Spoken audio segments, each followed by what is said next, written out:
YouTube, welcome back to the channel, guys. So as you guys see, we've got the F10 in the air. You probably saw in the title of this video, or the thumbnail, we're working on the transmission again, guys. So I've actually started having some issues with just hard shifts. I was checking my XHP, the values that were showing up in the adaptations, and they're too high. So what we're doing right now is I've actually already got the transmission drained. I've already pulled the cover off. I've got a whole new FCP Euro kit back here, as you guys can probably see. New cover again, new fluid. I've got seals from CTSC, I believe is the company's name. So we've got new seals for the transmission as well as new solenoids. So we're gonna see if we can't get this transmission shifting properly. So as you guys probably remember from my previous YouTube video, I did do a transmission drain and flush on it. I don't know if it was just too long, if it just, I'm at 164,000 miles. It looked like the transmission had been swapped out or had been drained and filled before. Maybe it hadn't, I'm not really sure. But at this point, I am getting some hard shifts, so I'm trying to alleviate that before we start having, before we go with the big turbo. So if you guys want to see something like that, stay tuned for this video. If this is your first time to the channel, make sure you like and subscribe. Please keep coming back for more. Check out the playlists that are actually down in the video description, because we have lots of videos that are out there for you guys. But I'm going to turn the camera around. I'm going to just show you what we're doing right now. I'm not going to go through all of course, the draining and the refilling, since I've already done that in a previous video. I'm just going to show you the mechatronics module and what we're getting into with that. Okay, so hopefully this will show up pretty well for you guys, but that is our mechatronics module right there. As you guys can see, it's still dripping. I just finished draining the fluid out. So I'm just going to let it drip for a while. And before I actually start trying to remove the bolts there to drop that entire unit, because we will need to drop that entire unit and pull it over to our workbench. And sorry, the car is filthy. But over on the workbench, we'll show you here. So we do have, this is the kit that we had that came in from CTSC. This is all of the solenoids for the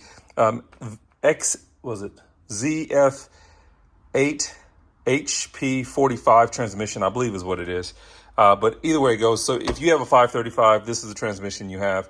These are all the solenoids. This is a seal kit. This I think is the connector seal.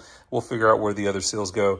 And then it does come with a little instruction booklet here. Some of it's in English, some of it's in German. So we're going to try to see if we can't determine exactly what we're doing there as far as taking this apart. So that's what we're in for, guys. I just want to give you guys a quick update.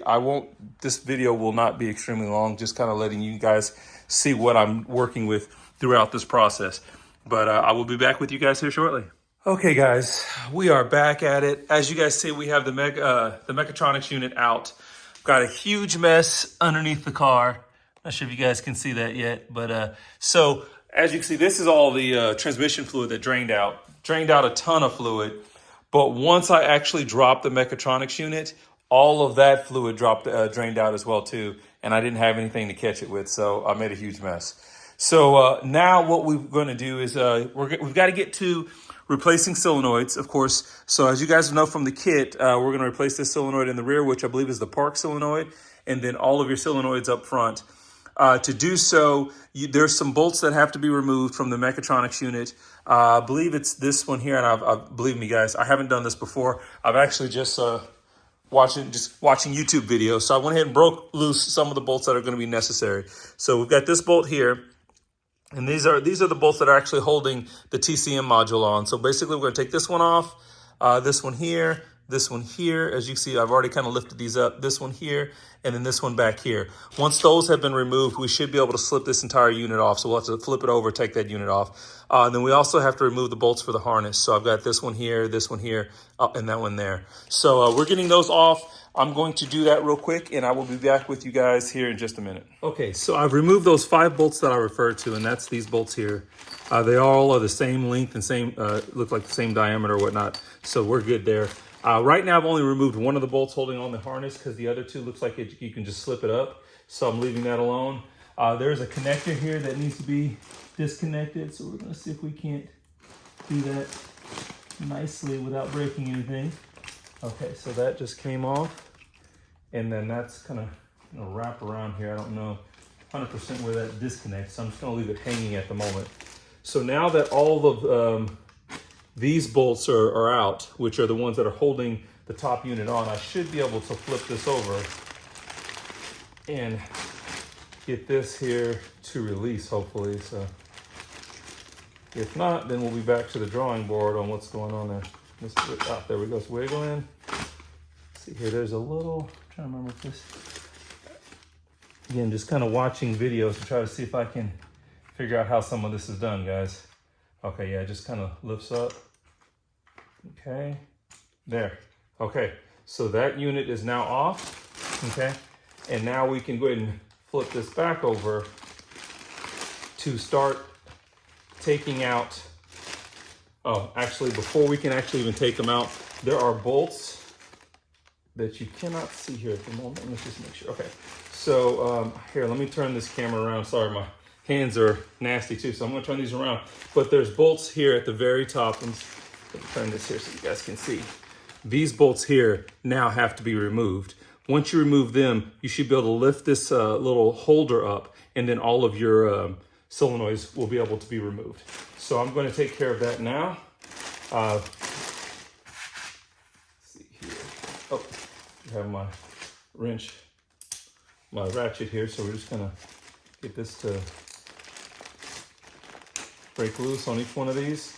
I might grab my little electric ratchet, knock them out real quick here, but I don't want to hurt any or break anything.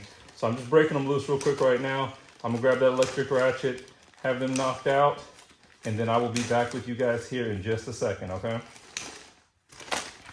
Okay, I've got my electric ratchet. I've already taken out one of the small bolts there, but we're just gonna grab this. Yeah, put it in place. Knock these out quickly.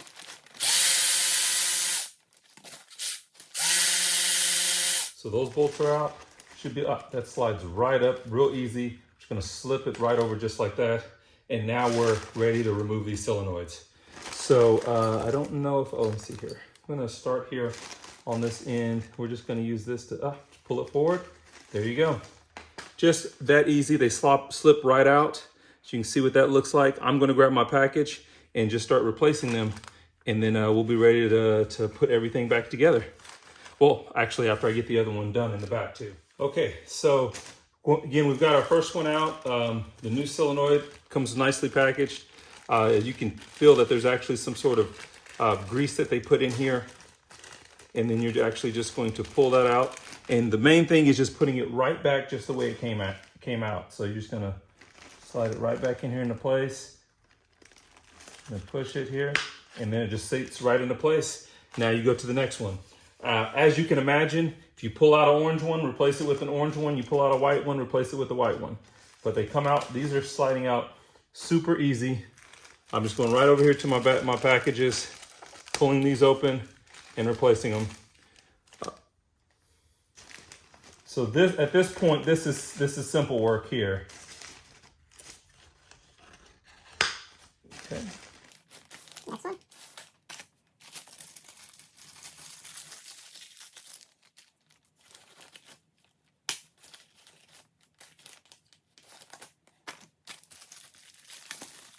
And all the videos that I've seen recommend taking one out and replacing it before moving on to the next one. So that's why you see me using this method. I will say what's really interesting, again, I have 100 and almost 65,000 miles on my car. So this transmission has, of course, a lot of miles on it. But this here is where it gets a little tricky, just because the pattern changed. I had to double check myself there. But of course, if you pull a white, you replace a white. Pull an orange, replace an orange. So there's the orange.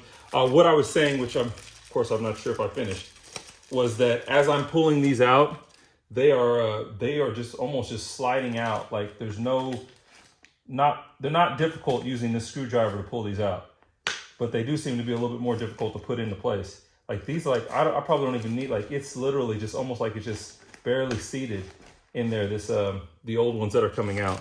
So that tells me that there probably was an issue here with the sealing properly, but I could be wrong. So we'll figure it out. So this one here is an all white unit, and it's gonna slide right back in here. Okay, And then this one here, like that, like it just pops just right out. Again, I think that has a lot to do with the miles that I have on my vehicle. I think they're pretty worn. There we go. So that portion is done. I'm gonna take our plate here, slide this back in place, just kind of lock these into place. There we go. And then we're gonna put our bolts back, and then we'll just move back to the last solenoid in the back, and we'll work on that here in just a moment. So I'll be back with you guys here in just a moment. Okay, and I almost forgot, before we get all of the torquing and things down, we're going to go ahead and knock out this other solenoid on this back side. This is the park solenoid, from my understanding. We have a new replacement for that as well too. So we're just going to see if we can't knock this loose, and should be able to just. Yeah. Okay, so we got that out, and you see there was a little retaining clip that actually sits with it. So I'm gonna set both of those over here to the side, the bolt and the clip. And like I said, from what I'm seeing here, my transmission problems most likely were just because these are not sealing properly. Like if you look at that, just pops right out just like that. So yeah, I think I had a major issue with these, just age, and these are not sealing 100%. So we're getting some so that pressure cannot be held, in other words, in the system. So this here also needs to be released. So we're just going to rotate it, and it looks like this kind of just pushes up and pops out of place. So that's the clip for that. And then we should be able to just slide this. Yep, there it is. That slides right out. So we're going to replace that as well as our solenoid. Okay. And like I said, this solenoid kit that I picked up, it just comes with everything here. So you do have to purchase the actual seals separately. There's not a lot of seals from what I can see on this setup, but I did purchase the seals separately. So we're going to slide that in. Okay, just like that. And then we're going to place our little retaining clip back on here. It just slides right there and clips into place. So that's back where it's supposed to be. And then, okay, that looks good. And then we're going to put in our new solenoid. Okay. And this one here did face this direction, just like that. Just push that up just slightly. There it is. It's seated in place. Gonna put our retaining clip back in, and we'll bolt it back down. So this just really just kind of locks this into place so that it doesn't, can't go. Let's see, is there a little, let me see how that actually goes. Oops, okay. Yeah, I'll put that in just a second. It's a little nasty.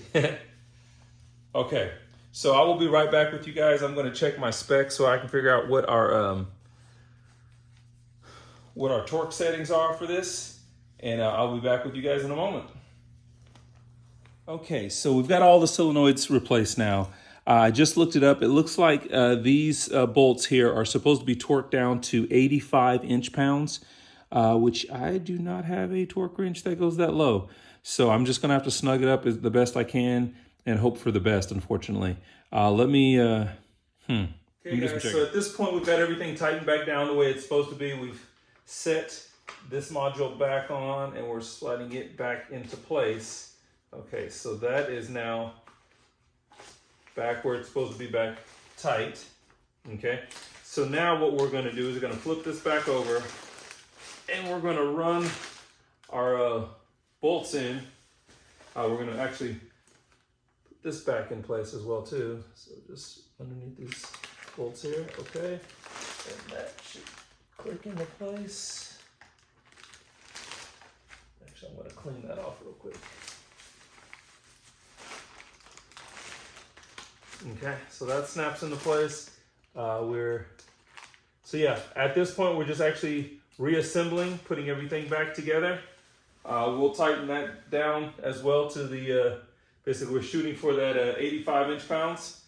And then we will start working on reinstalling. Now, I do still have a couple of, still have a few seals, which are here, that need to be replaced. This one here is actually just the connector seal, so we'll get that in. These seals here, I've got to figure out. I'm going to have to, first of all, I'm going to clean up my big transmission spill underneath, and once that's all cleaned up, then I will figure out where those seals go and get them in place. But we're on the downhill side of this now, so we're going to get it all wrapped up. Let's see what I did with that bolt. Okay, yeah, that's it, actually here. So that one runs in here. It's the only one that's a little bit shorter. All the other bolts are the same size, and there's 5 of them, so they're going to slide right in here. And this is actually bolting this back to the that black transmission piece that we just put on the other side. So we're going to go ahead and tighten all these down, and then we will be good to go. Well, before we finish up this video and the install, I want to just point out one quick thing, and that's mainly to do with the sleeve. So what I did when purchasing the solenoid kit, I went ahead and bought one of the new seal kits as well too. So I think I showed that earlier in the video. This is the connector sleeve. This actually slides into the transmission housing, connects right above, like we're into the mechatronics unit, and this is what the connector actually slides onto and locks onto as well. It keeps that your transmission plug in place. The problem that I'm having right now is, of course, this is the one that came off of the vehicle. I've looked this over. Everything seems to be lining up perfectly. It's just that the O-rings on the new one are, of course, stick out further, which they should because they haven't been worn down. But this can be very difficult to get seated into place. I thought I had mine seated into place correctly. And got everything back installed and could not get the connector. Actually could not get this to actually lock into place, and thus couldn't get the connector to fully engage into the transmission.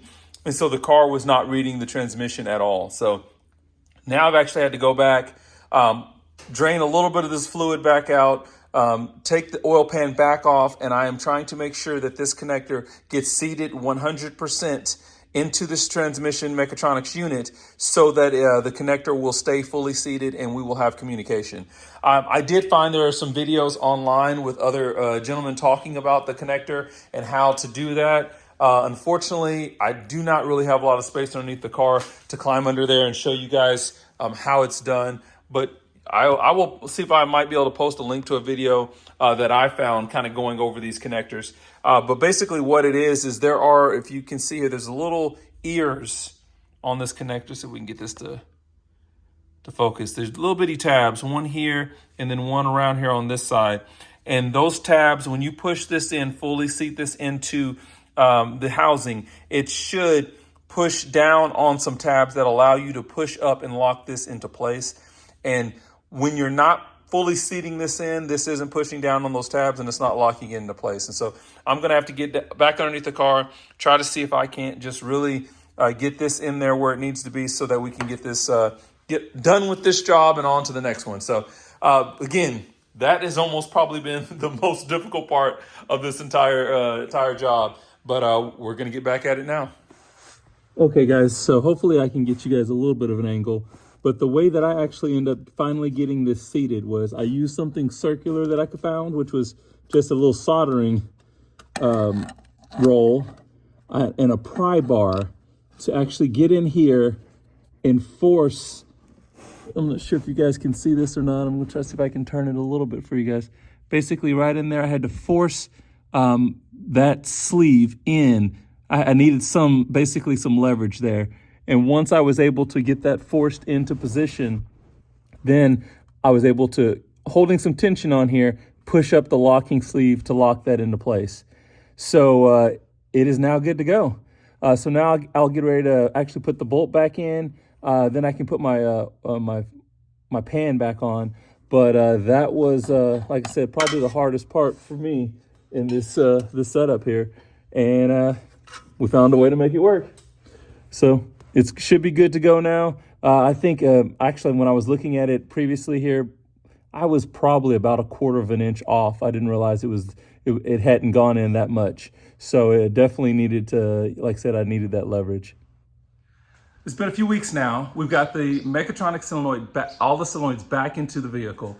The transmission is shifting so much better, guys. I'm gonna try to see if I can throw up on the camera a screenshot of the new values compared to the old values. As far as like the XHP, you can actually go in there and show your adaptations. So I'm gonna show that to you here now. Like I said, just it's just shifting so much better. This is definitely something that you guys, if you're having issues with shifting, one of the first things that you can look at as opposed to just, having the transmission rebuilt. Before we end out this video, for those guys that have stuck around, I'm going to show you guys what we're working on up there.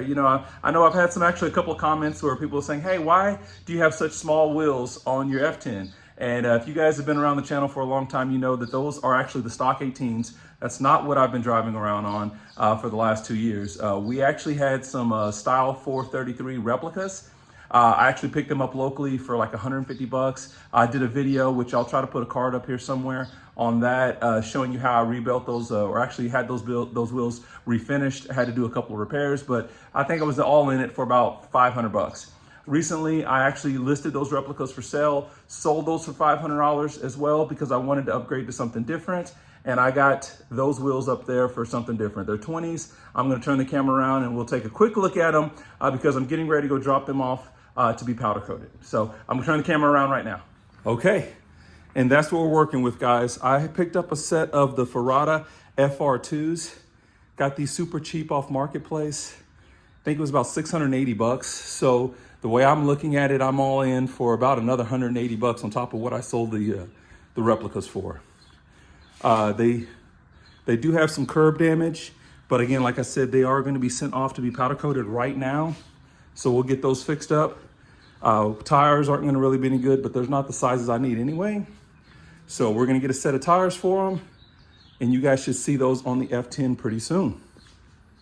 Okay, so I will hit you guys up with an update video when they are back from the powder coater. But if this is your first time to the channel, make sure you like and subscribe. More content coming, so you guys stay tuned. You guys be safe, and we'll catch you guys in the next video.